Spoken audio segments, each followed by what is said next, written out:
मी करणार आहे डबल बी मसाला भाजी। तर 10 मिनिटं उकडून घेऊया। कांदे चिरून घ्यायचे बारीक, टोमॅटोची प्युरी करायची आणि आलं लसूण पेस्ट करायची। मिनिटं शिजल्यानंतर गॅस बंद करायचा आणि हे काढून घ्यायचं। इथे मी आलं लसूण पेस्ट करून घेतली आहे, नंतर ते काढून घेऊन मग टोमॅटो प्युरी करून घेतलेली आहे आणि ते शिजायला ठेवल्यानंतर मग कांदा आणि ही बाकीची तयारी करायची, म्हणजे मग तेवढ्या वेळात होऊन जातं, ते शिजून जातं।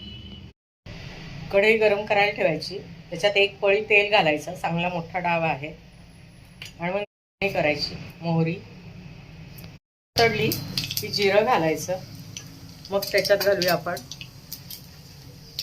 बारीक चिरलेला कांदा। हा छान परतून घ्यायचा। अगदी परतून झाला की आपण आलं लसूण पेस्ट केली होती ती घालून परतून घेऊया। लसूण पेस्ट परतून झाली की टोमॅटो प्युरी परतून घ्यायची आपल्याला चांगली। मीठ, नंतर हळद, हिंग,